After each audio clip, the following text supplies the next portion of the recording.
Today we will wrap up our discussion of the functional interpretation of Genesis chapter 1. According to that interpretation, you'll remember, the 6 days of creation do not represent days during which God actually brought these things into existence, but rather these are 6 literal consecutive days during which God specified functions for various existing things. Now, on this view, according to John Walton, its principal proponent, days 1 to 3 establish various functions, and then days 4 to 6 establish functionaries, that is to say, things that will carry out the functions established on days 1 to 3. So there is a kind of parallelism here, such as we saw in the literary framework view, but it's interpreted differently. Walton argues that days 1 to 3 serve to establish the basis for time measurement, day and night, weather, the waters above and the waters below, and then food, the vegetation. So time measurement, weather, and food, these functions are established on the first 3 days. Now, I don't think that we need to dispute the point that those things are created for these purposes.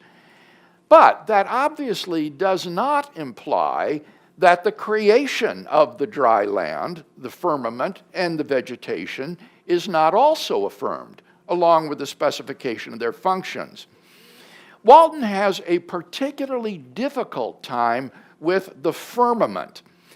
He thinks that ancient Israelites believed that there literally existed a solid dome in the sky which held up the waters that were above the earth.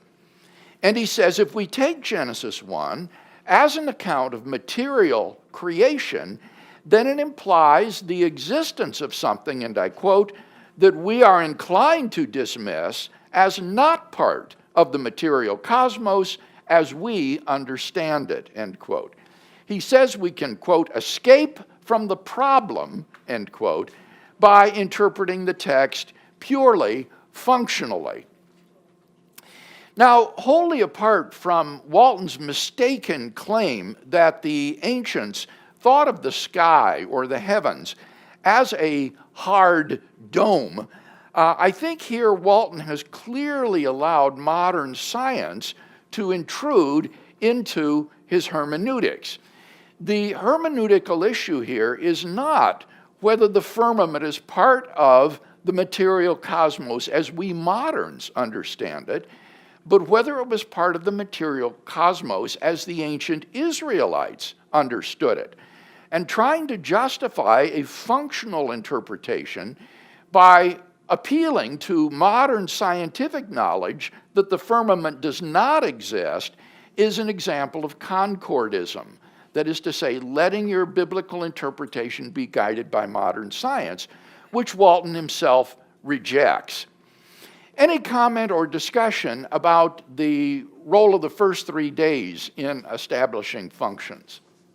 So are we really looking at what the early Hebrews believed as the intent of the written word here, or are we looking for truth? That may be a false dichotomy, but we're looking for what they really believed. What the author, well, let me back up. Let me not say what they believe. Let me say what we're looking for is what the text affirms.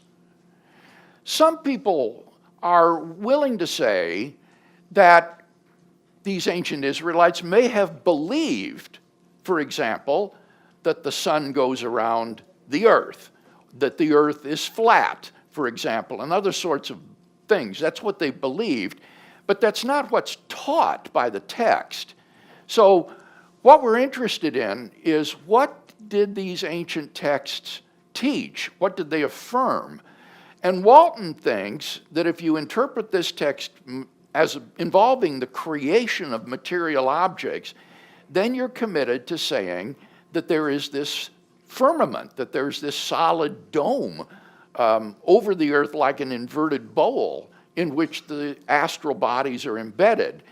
And therefore, we should interpret this purely functionally, not as material creation. And the point that I'm making here is that that's an illegitimate hermeneutic. That's concordism. It's letting modern science guide your interpretation of the text rather than what these people themselves affirmed and thought.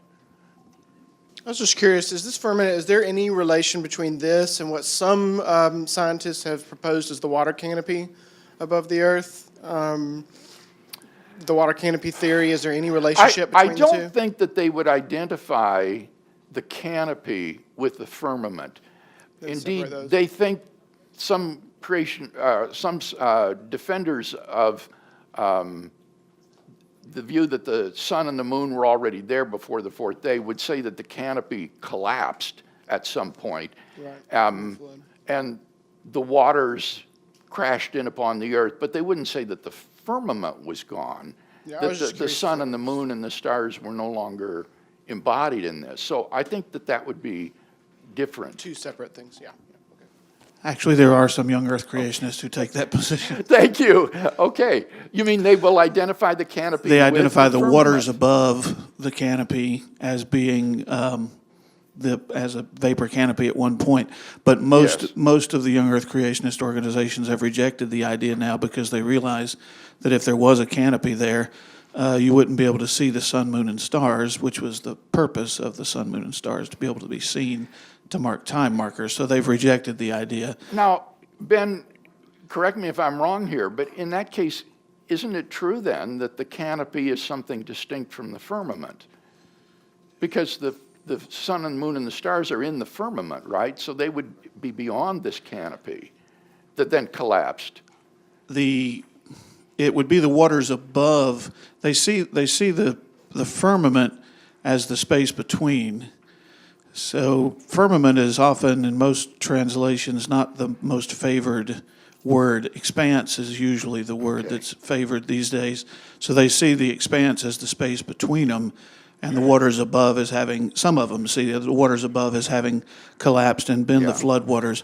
But again, so most of I them have rejected the idea now. That wouldn't be identifying the firmament and the canopy then. They would still be two realities. Correct, yeah, two different things. But Walton takes it to be a material object, a hard surface. Yes. Which would be different than what Ben was talking about. Okay, good. Walton then argues that on days 4 to 6, the functionaries are established, the things that carry out these functions. Walton's view differs from Blocher's literary framework view in that days 4 to 6 are not the creation of inhabitants of the domains or the realms that were created on days 1 to 3, but rather days 4 to 6 involve the specification of things which carry out the functions whose basis was established on days 1 to 3. So this is an interesting and different interpretation of the parallelism than Blocher's view. And I think it is in some ways more plausible than Blocher's in that we saw that the things created on days 4 to 6 don't really occupy the domains on days 1 to 3, but it does seem that they carry out functions related to the things on days 1 to 3. The sun and the moon, in particular, seem to be established as functionaries for time measurement.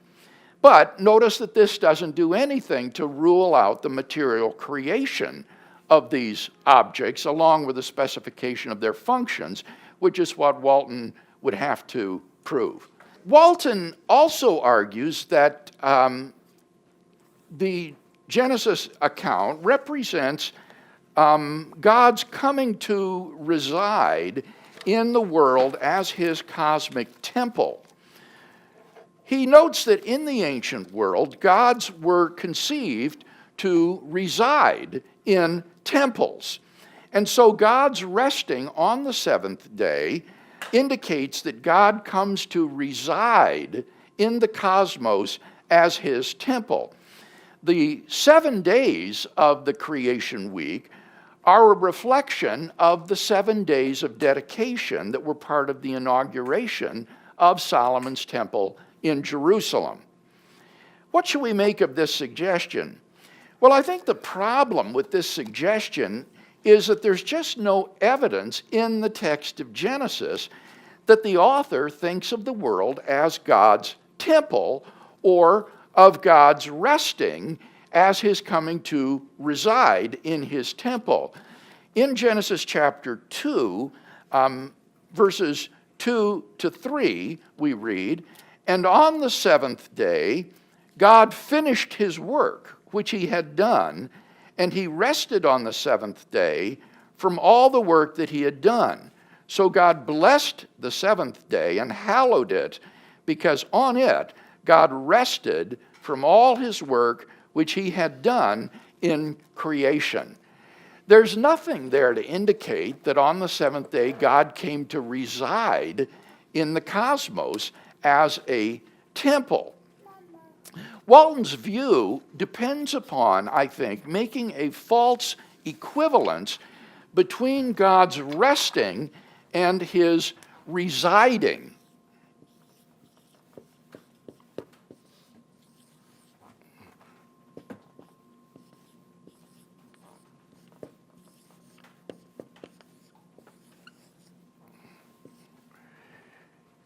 On the functional interpretation, you see, God doesn't need to rest because he hasn't been creating anything during the previous 6 days.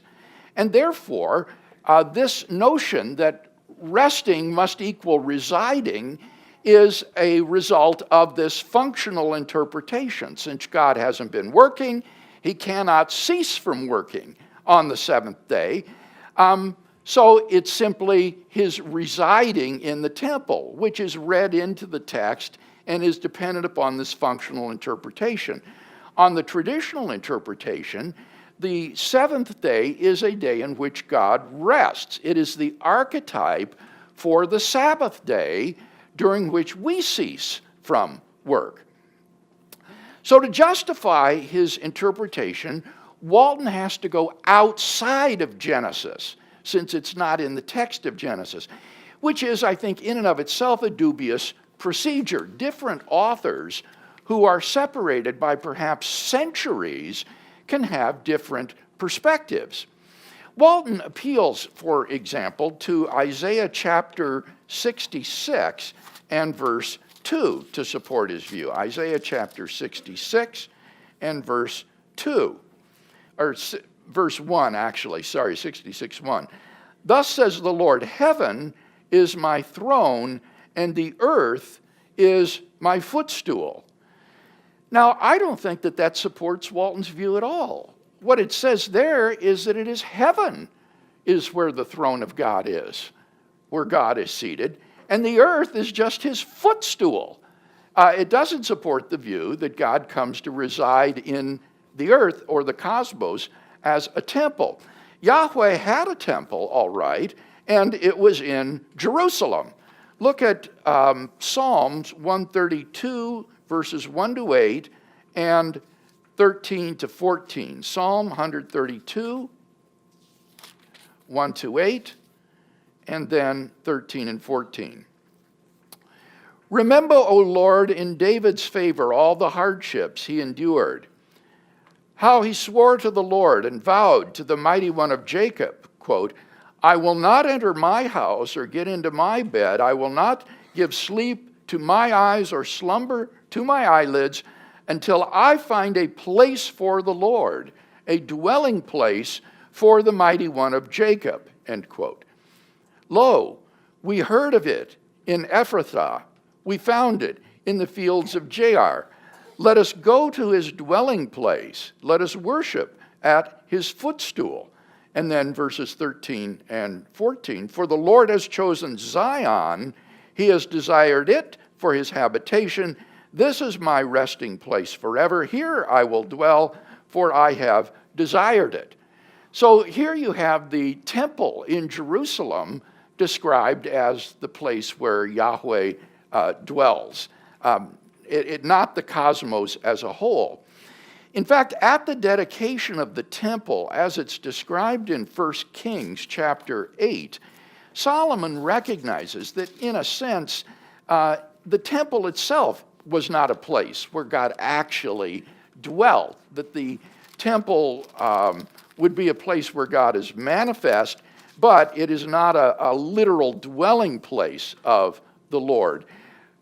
1 Kings chapter 8, verses 27 and 30. 1 Kings 8, 27 and 30. Solomon says, "But will God indeed dwell on the earth? Behold, heaven and the highest heaven cannot contain thee. How much less this house that I have built?"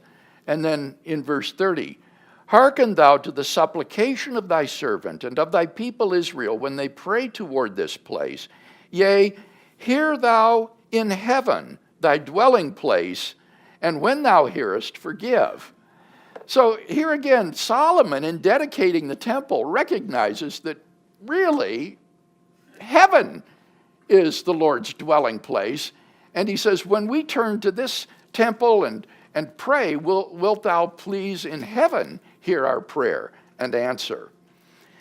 So I'm not persuaded that it's legitimate to read this into the text of Genesis 1, that it represents God's coming to reside in his temple.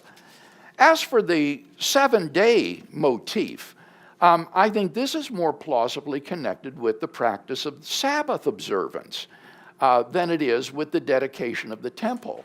It is because of the practice of Sabbath observance, resting on the seventh day, that you have the creation account in terms of a 7-day week.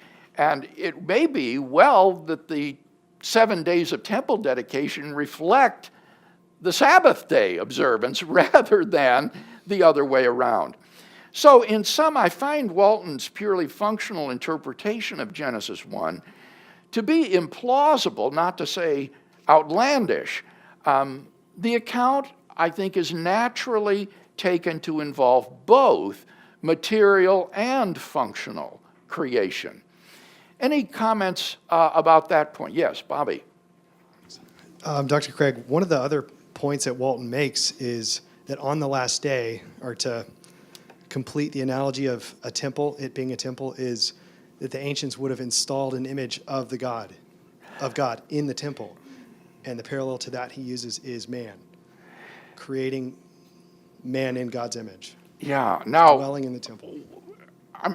there isn't an image of God, though, in the temple, right? I mean, what are you thinking of there? There is no image of God. Those are forbidden. Right. So, and with respect to man's being God's image, this leads to another point that I had thought to make, but I omitted, and that is, why think that if God is creating here a dwelling place, that it's the whole world, that it's a cosmos, rather than the Garden of Eden? A lot of commentators have said that in creating the Garden of Eden, there are a lot of similarities between the garden and the tabernacle, where God's presence dwells in the Holy of Holies. And as you say, man is created as God's image that lives in the Garden of Eden. So if you do want to have this idea of God's resting being his residing, why not identify it with the Garden of Eden rather than with the cosmos as a whole? I'm not persuaded that that's right for the Garden of Eden either. It seems to me that the Garden of Eden is created as a habitat for man, but not as a place for God. It's not referred to, interestingly enough, as the Garden of God in Genesis, but it's a garden created as a fit place for humans to be. So I'm very skeptical of reading this into the text, that we have here the creation of some sort of temple or dwelling place for God, whether it be the Garden of Eden or the cosmos. Thanks. Taewon? Dr. Craig, I wanted to explore another possibility about this functional perspective. Could it be, since God is spirit, and He is showing us a progression of a spiritual to physical process. In the beginning, the first day, He actually separated light from darkness, and that is His intention to bring our dark spiritual state into the light. And second day, He separated the heaven and earth, which He separated the position of creator and creature, so that we understand where we stand in reference to Him in heaven. The third day, He separated land from the sea, and He commanded Adam and Eve to cultivate the land. And there's cultivating area that are separated from non-cultivational. That's just my guess. And the fourth day, He set in the rhythm, where we are going to observe the rhythm of season and days and months and mark. And then He moved on with the creature of the sea and creature of the flies. That started to show us His design in a biological system. There are common systems with the sea creature and the flying creature, and then the sixth day, the animals. All this intricate design in biological systems that He kind of, and Chinese people learn all kind of things, martial art, and as well from the animals or their survival skill or something. So I don't know whether He just do that for our learning. And do you think that's a functional? And then He rested on the seventh day. He rested on His design, and He rested on this progression. What do you think about that possibility? Well, I think we have to be very careful about spiritualizing this account. I don't think that this is in any way a sort of spiritualized account. It seems to me to be a very physical description of the way the material world comes about, particularly at the very beginning, Taewon. The darkness doesn't seem to represent, in Genesis 1, a force of evil. There's nothing sinister about darkness in this context. It's just nighttime, and God creates a world in which there's day and night, and there doesn't seem to be anything in the darkness that would connote evil or something in opposition to God. And with regard to the separation of the heavens and the earth, although the word heaven can be used as God's dwelling place, in Genesis 1, it seems to be describing the part of creation where the sun and the moon and the stars and so forth are above us. It's not heaven in a spiritual sense. So it seems to me that the account from beginning to end is a very physical account of creation. It certainly does manifest God's cosmic design, that's certainly true, and it climaxes in man as the crown of creation. But the rest, well, the resting of God, it says very explicitly, He's resting from the work that He had done during those 6 days. And so I take it that on the traditional account, He has been creating various things, and on the seventh day, He's finished, He's done. From Proverbs 8 that we read last Yes. week, it apparently God has a blueprint of this design in His mind before anything happened. And so to bring that blueprint to reality, there is this process. And so He probably, it doesn't have to be this, but there has to be some kind of process to bring from unseen to the scene. And so I thought this is a great way that he kind of expanded his wisdom into his design. Well, I do think that you're quite right in thinking of wisdom's role in creation as being a sort of blueprint on which creation is built. It's not as though he sort of made it up as he went along.